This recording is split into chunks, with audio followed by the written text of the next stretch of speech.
அனைவருக்கும் அன்பு வணக்கம். நண்பர்களே, இன்றைக்கு 2 முக்கிய அறிவிப்புகள். முதல் அறிவிப்பு அதிரடியான அறிவிப்புன்னு சொல்லலாம். அதாவது சாட்டை விரைவிலேயே சுழலப் போகின்றது. அதை சுத்த போறவர் யார் அப்படின்னு நான் சொல்ல வேண்டிய அவசியம் கிடையாது. எப்போதான் இவரு சாட்டையை கையில் எடுப்பாரோ அப்படின்னு நீங்க எல்லாம் காத்துக்கிட்டு இருந்தீங்க. அதற்கு ஒரு விடை காணும் நாள் அப்படின்னு தான் சொல்லணும். ஆனா அந்த சாட்டை அடி வாங்க போகிறவர்கள் யார் அப்படின்னா கொஞ்சம் சஸ்பென்ஸ் இருக்கட்டுமே.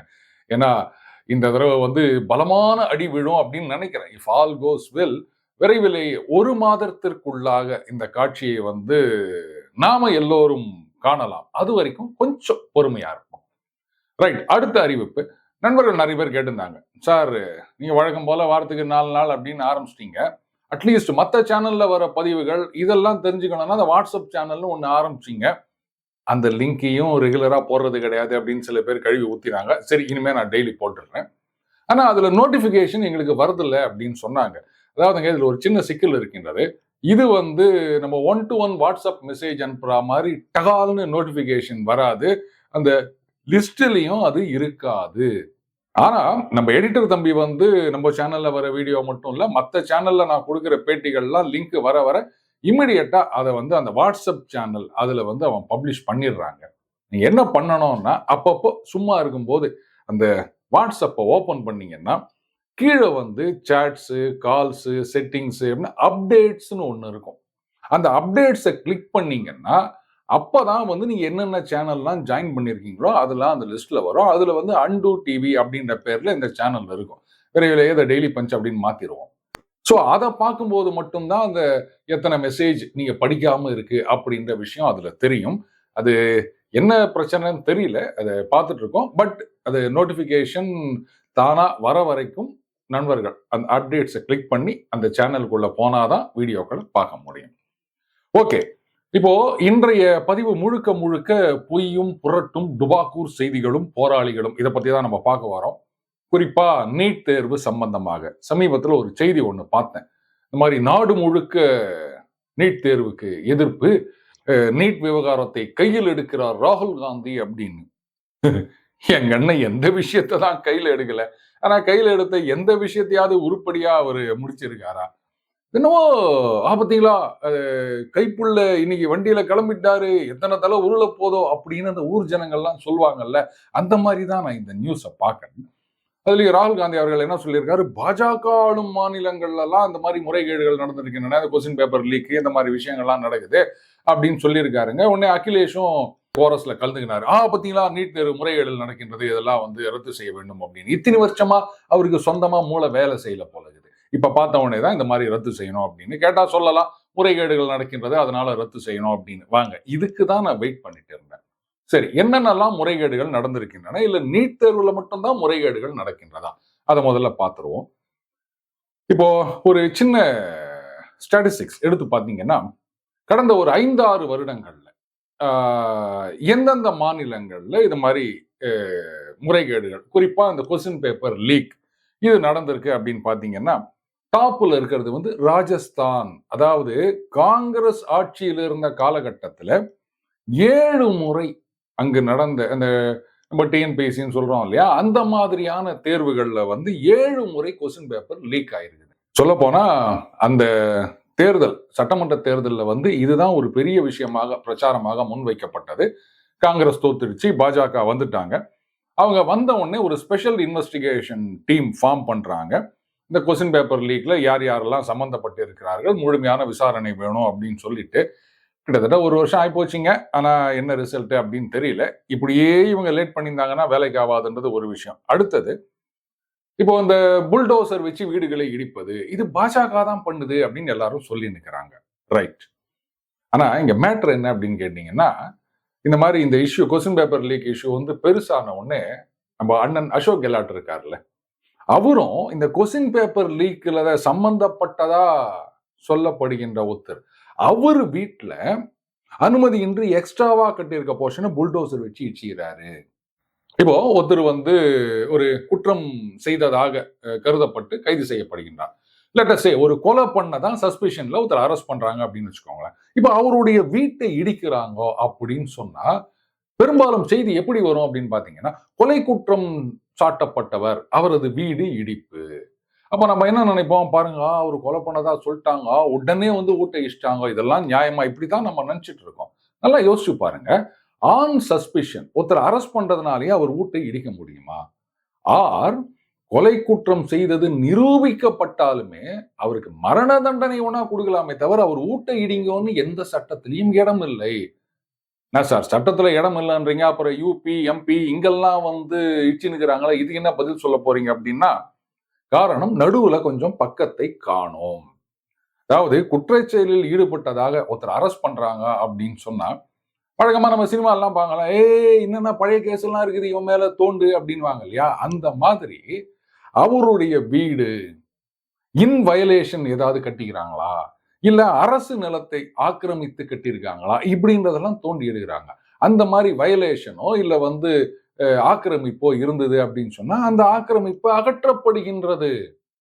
எல்லாம் யோசிச்சு பாருங்க. இந்த மாதிரி பில்டிங் டெமாலிஷன் அப்படின்னு நம்ம பேப்பர்ல படிக்கணுமே, இதெல்லாம் சட்ட விரோதமாக இருந்திருந்தால் இந்நேரத்துக்கு எங்க அண்ணன் ராகுல் காந்தி அவர்களும் அவருக்குன்னு ஆஸ்தான வக்கீல்கள் இருக்காங்கல்ல, அவங்க எல்லாம் போயிட்டு இந்த டெமாலிஷனுக்கு ஒரு பெரிய தடை உத்தரவு வாங்கி வந்திருக்க மாட்டாங்களா சுப்ரீம் கோர்ட்ல? ஏன் வாங்கலன்னா இதான் மேட்ரு. குற்றம் சாட்டப்பட்டிருக்கின்றார்கள், விசாரணை நடக்குது. ஆனா இந்த வீட்டை இடிக்கிறதுக்கும் இதுக்கும் சம்பந்தம் இல்ல, வயலேஷன் ஆர் ஆக்கிரமிப்பு, அதனால தான் அது இடிக்கப்படுகின்றது. இதை யாரும் உங்களுக்கு சொல்ல மாட்டாங்க. சோ இந்த இடிப்பு அப்படின்றது ஊபி எம்பி மட்டும் இல்ல, காங்கிரஸும் செஞ்சிருக்கு அப்படின்றத நீங்க புரிஞ்சுக்கணும். அதுக்காகத்தான் நான் இதை சொன்னேன். ஓகே, அடுத்தது பாத்தீங்கன்னா தெலுங்கானா. இங்க வந்து 5 தடவை கொஸ்டின் பேப்பர் லீக் ஆயிருக்குன்றாங்க. எல்லாமே வந்து கே.சி. ராவ் அவர்கள் பிஆர்எஸ் ஆட்சி காலத்துலன்னு வச்சுக்கோங்களேன். அப்போ அண்ணன் ராகுல் காந்தி அவர்கள் வந்து இதை எதிர்த்து போராட்டம் எல்லாம் நடத்துறேன் அப்படின்னு சொன்னாரு. இன்றைக்கு முதலமைச்சராகின்ற ரேவந்த் ரெட்டி அவர்கள், அவர் அந்த போராட்டத்துல கலந்துக்கணும் அப்படின்னு சொன்னா அவரை கலந்துக்க விடாம தடை செஞ்சாங்க கே.சி. ராவ் அரசாங்கம். ஆனா தெலுங்கானால போராட்டம் நடத்துவேன்னு சொன்ன ராகுல் காந்தி அவர்கள் ராஜஸ்தான்ல ஏன் நடத்தல? சரி ரைட்டு, அது அவரை தான் கேட்கணும், நமக்கு தெரியாது. அதே மாதிரி ஆந்திராவில் இங்க ஆச்சரியம் என்னன்னா, இந்த மாதிரி செலெக்ஷன் எக்ஸாம் அந்த மாதிரி எக்ஸாம்லாம் இல்லை, 10th எக்ஸாம் அந்த கொஸ்டின் பேப்பர் லீக் ஆயிடுச்சாங்க. இதுல பாத்தீங்கன்னா அப்ப ஜெகன்மோகன் அவர்கள் சிஎம் இருக்காரு, அவர் வந்து தெலுங்கு தேசம் கட்சியை சார்ந்த ஒரு எம்எல்ஏ, இவர் தான் இந்த லீக்குக்கு காரணம் அப்படின்னு. ஏங்க எம்எல்ஏவையே இன்சல்ட் பண்ற மாதிரி இல்லையா? எம்எல்ஏனா அவர் ரேஞ்சுக்கு வந்து ஒரு ஜூனியர் இன்ஜினியர் கொஸ்டின் பேப்பர் இல்ல டீச்சர்ஸ் ட்ரைனிங் கொஸ்டின் பேப்பர் இப்படி ஏதாவது லீக் பண்றதை விட்டுட்டு 10th எக்ஸாம் கொஸ்டின் பேப்பரை லீக் பண்ணுவாரா? இதுக்கே அவர் பெரிய ஆர்ப்பாட்டம் பண்ணியிருக்கணும்.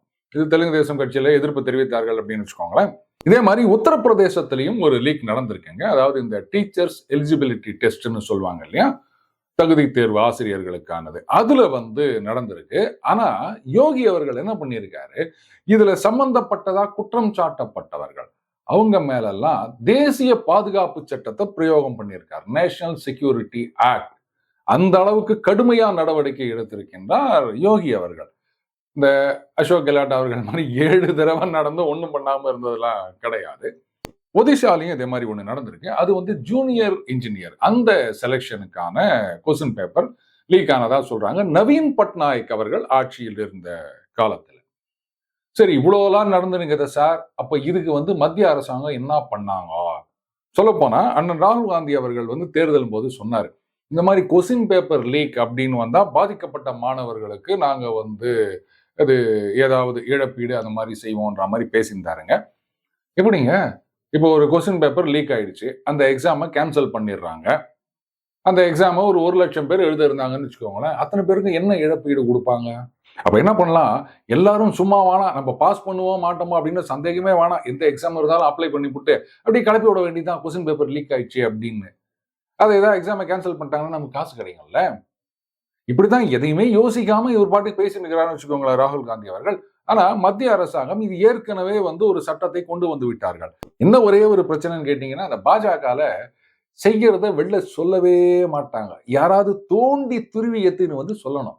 இப்போ அந்த நீட் தேர்வு பிரச்சனை ஓடின்னு அட்லீஸ்ட் இப்பவாது நான் சொன்னப்போ ஒரு சில நண்பர்கள் பயங்கரமா கடுப்பாயிட்டாங்க போலகுது, என்னை வந்து கண்ணாவினான்னு பேசி கமெண்ட் போட்டிருந்தாங்க.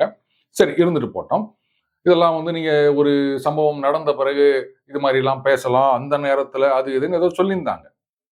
நான் என்ன சொன்னேன், எங்க பதவி ஏத்துக்கின உடனே டகால்னு வந்து இதை பாருங்க, யார் தப்பு பண்ணியிருந்தாலும் நடவடிக்கை எடுப்போம், இப்படி சொல்லியிருந்தா பிரச்சனையே கிடையாது. இதைத்தானே நான் சொன்னேன். 2 நாளைக்கு முன்னாடி பேசியிருக்காரு. 2 விதமான இர்ரெகுலாரிட்டி, இது வந்து நாங்க நடவடிக்கை எடுப்போம். இதை அன்னைக்கே சொல்லி தொலைச்சிருக்கலாமே. எதிர்க்கட்சிகள் இவ்வளோ போராட்டம் பண்ணி கோஷம் போட்டு சோசியல் மீடியால ஒரு பெரிய இஷ்யூ ஆகின பிறகு இது வந்து சொன்னா, அப்ப ஏதோ அவங்க சொன்னதுனால தான் நீங்க நடவடிக்கை எடுக்கிற மாதிரி ஆவலையா? இப்போ நான் சொல்ல போற இந்த விஷயத்தை எஜுகேஷன் மினிஸ்டர் இது வரைக்கும் டச் பண்ணதாவே தெரியல. அதாவது பிப்ரவரி 2024 இந்த வருஷம் தான் 4 மாசத்துக்கு முன்னாடி public examinations prevention of unfair means 2024 அப்படின்னு ஒரு சட்டம் கொண்டு வரப்படுகின்றது. லோக்சபால, அதுக்கப்புறம் ராஜ்யசபாலையும் அதை பாஸ் பண்ணிடுறாங்க.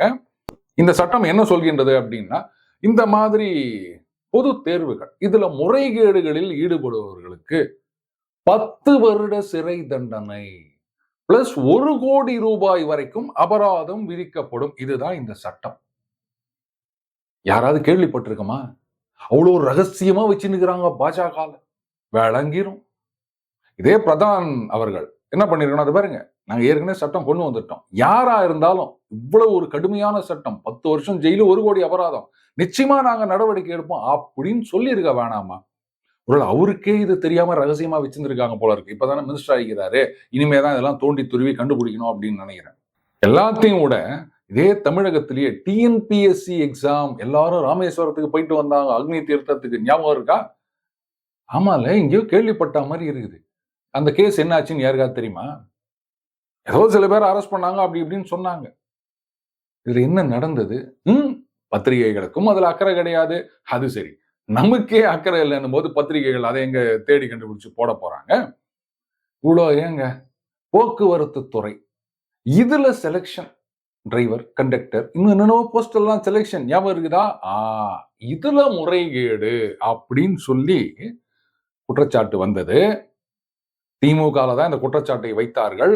அப்ப யார் மேல குற்றச்சாட்டு வச்சாங்கன்னா, அன்றைக்கு அதிமுகவில் அமைச்சராக இருந்த செந்தில் பாலாஜி அவர்கள் மீது. நீட் தேர்வுல முறைகேடுகள் நடந்ததாக குற்றம் சாட்டப்பட்டிருக்கின்றது. இன்னும் ப்ரூவ் ஆகல. சரியா? ஆனா இதே மாதிரி போக்குவரத்து துறையிலையும் முறைகேடுகள் நடந்ததாக குற்றம் சாட்டப்பட்டிருக்கின்றது. அப்போ இனிமே அந்த போக்குவரத்து துறை செலக்ஷனையும் கேன்சல் பண்ணிடலாமா? கரெக்ட். அதனாலதான் போலகுது கான்ட்ராக்ட்ல டிரைவர், கண்டக்டர்களை நியமிப்பதற்கு நோட்டிபிகேஷன் இஷ்யூ பண்ணியிருக்கிறதா செய்தி பார்த்தேன். பரவாயில்லங்க. இந்த திராவிட மாடல் அரசு எங்கெங்கெல்லாம் தப்பு நடக்குதோ அது தெரிஞ்ச உடனே அந்த தப்பை சரி பண்றதுக்கு என்ன அழகா வந்து புதிய முயற்சிகள் கொண்டு வராங்க பாத்தீங்களா? நீங்க வந்து ஸ்டேட்ல செலக்ட் பண்ணாதானே இது மாதிரி அமைச்சர் அது பண்ணிட்டார், இல்ல இவர் அது பண்ணிட்டார்னு குற்றச்சாட்டு வருது. வேணா அவுட் சோர்சிங் விட்டுருவோம், கான்ட்ராக்ட்ல செலக்ட் பண்ணிப்போம், பிரச்சனையே கிடையாது. நல்ல சொல்யூஷன்ல. சோ முறைகேடுகள் நடப்பதாக குற்றச்சாட்டுகள் இல்ல நடந்ததுன்னு கூட வச்சுப்போம். அதுக்காக அந்த எக்ஸாமே இனி தேவையில்லை அப்படின்ற முடிவுக்கு வர முடியுமா? அப்படி பாத்தீங்கன்னா டிஎன்பிஎஸ்சி மாதிரி ஒவ்வொரு ஸ்டேட்லயும் இருக்க அந்த எக்ஸாம் அமைப்புகள் எல்லாத்தையும் ரத்து பண்ணிட்டு இனிமே உங்களுக்கு எக்ஸாமே கிடையாதுப்பா. +2 குவாலிஃபிகேஷன் +2 மார்க் லிஸ்ட்டை கொண்டு வாங்க, அதை வச்சு வேலை வாங்கிக்கோங்க. டிகிரி குவாலிஃபிகேஷன் டிகிரி மார்க் லிஸ்ட்டை கொண்டு வாங்க, அதை வச்சு வேலை வாங்கிக்கோங்க. இப்படித்தான் செய்யணும். ஒத்துப்பாங்களா? அது ஏன் நீட்டுக்கு மட்டும் இது மாதிரி பண்ணிருக்கிறாங்கன்னு தெரியல. அப்ப இனிமே வந்து இந்த டீச்சர்ஸ் எலிஜிபிலிட்டி டெஸ்ட் யாருக்குமே கிடையாது. ஏன்னா முறைகேடுகள் நடந்திருக்கின்றன, பேப்பர் லீக் ஆகிது, அதை கேன்சல் பண்ணிருங்க. அதே மாதிரி பப்ளிக் சர்வீஸ் கமிஷன் அப்படின்ற டெஸ்டே கிடையாது, கேன்சல் பண்ணிருங்க. ஏன்னா நிறைய தடவை வந்து கொஸ்டின் பேப்பர் லீக் ஆகிருக்குது. செய்வீங்களா? செய்வீங்களா? சரி. இப்ப பாத்தீங்கன்னா பிரியங்கா வத்ரா அவர்கள், அவங்க வந்து யாரோ ஒரு மாணவி, அவங்க என்ன பண்ணிருக்காங்க, அதை பாருங்க, என்னுடைய ஆன்சர் ஷீட் அது வந்து கிழிஞ்சு போயிருக்குது, எனக்கு வந்து 715 அவுட் ஆஃப் 720 வரணும், ஆனா 300 சில்லற மார்க் தான் ஒத்துக்கிறாங்க, இது ஏதோ முறைகேடு நடந்திருக்கு, மறுபடியும் வந்து மேனுவலா ரீடோட்டல் பண்ணுங்க அப்படின்னு ஒரு வீடியோ ரிலீஸ் பண்றாங்க. உடனே பிரியங்கா வத்ரா அவர்கள் இந்த வீடியோ எடுத்துக்கினாங்க, அதை ஷேர் பண்ணிட்டு, பாத்தீங்களா என்னென்ன மாதிரி எல்லாம் அந்த நீட் தேர்வுல முறைகேடுகள் நடக்கின்றது, மாணவர்கள்லாம் எவ்வளோ கஷ்டப்படுறாங்க, இந்த அரசாங்கம் என்ன பண்ணிட்டு பாருங்க அப்படின்னு. இதுல ராகுல் காந்தி அவர்கள் வேற சொன்னாரு, மாணவர்களே உங்கள் குரலாக நான் பாராளுமன்றத்தில் ஒலிப்பேன் அப்படின்னு. இந்த எக்ஸாமை கொண்டு வந்ததே இவங்க தான். ஆனா இவர் என்னத்தை ஒலிக்க போறார் அப்படின்னு தெரியல. ஆனா இப்போ அலகாபாத் ஹைகோர்ட்ல ரொம்ப அழகா ஜட்ஜ்மெண்ட் வந்துச்சு. அதாவது இந்த பெண் வந்து ஒரு அந்த ஆன்சர் ஷீட்னு ஒண்ணு காமிச்சு கிழிஞ்சு போயிருக்குதுன்னு காமிக்கிறாங்க. ஆனா அந்த நேஷனல் டெஸ்டிங் ஏஜென்சி இருக்கு இல்லையா, அவங்க என்ன பண்றாங்க, அதை பாருங்க, அது டுபாக்கூர் டாக்குமெண்ட், அது வந்து ஃபோர்ஜரி, அந்த பெண்ணுடைய அந்த ஆன்சர் ஷீட், ஓஎம்ஆர் ஷீட்னு சொல்லுவாங்க இல்லையா, இதோ இருக்குது பாருங்க, இன்டாக்டா இருக்குது அப்படின்னு காமிக்கிறாங்க. அப்போ கோர்ட்ல சொல்லிட்டாங்க, இது வந்து ஏமாத்து வேலை. அதனால இந்த நேஷனல் டெஸ்டிங் ஏஜென்சி அவங்க வந்து அந்த பெண்ணுக்கு, மாணவிக்கு எதிராக சட்டப்பூர்வமான நடவடிக்கை எடுக்கலாம் அப்படின்னு ஜட்ஜ்மெண்ட் கொடுக்குறாங்க.